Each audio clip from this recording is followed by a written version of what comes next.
Bonjour à tous, всем привет. Dans cette vidéo, on va voir le datif en russe. Donc c'est le cinquième cas, enfin tout au moins c'est notre cinquième vidéo sur les cas russes. Donc le datif, c'est le cas du COI, complément d'objet indirect. En général, le COI répond à la question à qui, à quoi. Vous vous souvenez peut-être, dans la dernière vidéo ou l'avant-dernière, on a vu le COD, complément d'objet direct. Lui, il répond à quoi et qui.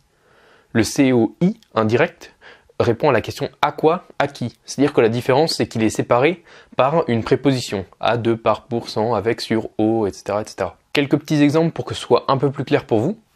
Je donne mon livre à mon frère. Dans cette phrase, mon frère est le COI. C'est un complément d'objet qui est séparé de manière indirecte par la préposition à accent. Là, quand on pose la question « je donne mon livre à qui ?», la réponse est « à mon frère ». Donc c'est le COI. Et si la phrase était en russe, mon frère serait décliné au datif. Elle parle à son ami. Elle parle à qui? Son ami. Donc dans la phrase elle parle à son ami est le COI, même moi je me trompe. Et en russe, la phrase serait, son ami serait au datif.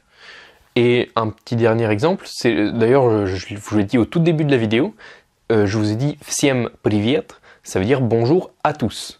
Et en fait, à tous, c'est un complément d'objet indirect. Donc voilà ce que c'est le datif. Je vais maintenant vous présenter les terminaisons des mots. Un mot masculin singulier va se terminer en ou en you.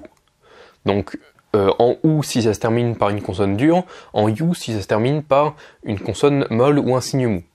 Donc Anton, l'équivalent d'Antoine, va se transformer en Antonu. Student en studientu. Andrei en Andreyu. Cette fois-ci, comme ça termine par un i kratko et un i court, ça fait pas ou mais iu. Kachel, la toux, va se transformer en kachliu. Vous vous souvenez l'histoire de la voyelle mobile. Kogne, le cheval, va se transformer en kagnou. Maintenant, les mots féminins singuliers, ça va faire yé ou i. Donc yé pour les a et i pour les ya. Donc quelques exemples. Mama se transforme en mame, kniga se transforme en knige, Россия se transforme en России. Donc il faut bien prononcer les deux i, России. Il ne faut pas juste dire Росси, non, il faut bien prononcer les deux. Тетрадь se transforme en тетради, et дверь se transforme en двери. Maintenant, pour les neutres singuliers, c'est un peu comme au masculin singulier, sauf que cette fois-ci, c'est juste quelles lettres vont changer.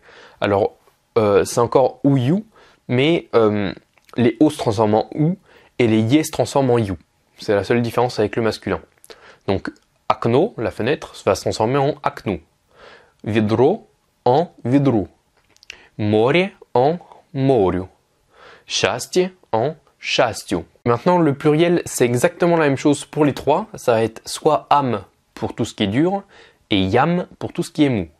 Donc, quelques exemples au masculin pluriel d'abord. Student va se transformer en studentam. Stol va se transformer en stolam. Музей va se transformer en музеям. Музей se terminant par un i kratko et un i court, donc une consonne molle, ça va faire yam et pas am. Même chose que pour André, comme on a vu au singulier, masculin singulier. Kachel va se transformer en kachlam. Kogne en kanyam, etc., etc. Maintenant, pour les féminins pluriels, c'est la même chose, mais je vous donne juste quelques exemples pour que vous puissiez bien pratiquer et avoir vraiment les schémas de manière claire dans votre tête. Mama va faire mamam. Karta va faire kartam. Dверь va se transformer en dверям. Là encore, ça se termine par un signe mou, du coup c'est pas am mais yam. Et maintenant, le neutre pluriel, c'est exactement la même chose, mais encore une fois des exemples pour simplifier, pour que vous puissiez mieux comprendre. Akno, la fenêtre, va se transformer en oknam. Море, la mer, va se transformer en морям. Comme d'habitude, maintenant vous devriez être habitué, il y a des exercices dans les commentaires de la vidéo. Vous faites un copier-coller et vous remplissez, et moi je vous corrige en vous disant que là vous avez fait une erreur ou justement que tout est parfait. Si c'est le cas, tant mieux. Aussi, pour ceux que ça intéresse, dans la description de la vidéo, donc pas dans les commentaires, dans la description, je vous ai mis un lien pour des cours particuliers. Donc si ça vous intéresse d'aller beaucoup plus loin en russe et de prendre des cours avec moi, Toutes les informations sont sur la page dans la description.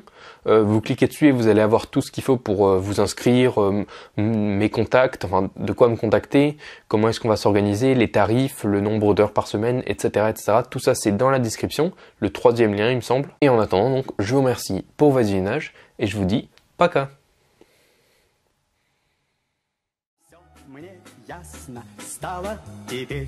Столько лет я спорил с судьбой ради этой встречи с тобой.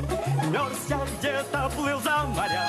Знаю, это было не зря. Все на свете было не зря. Не напрасно было.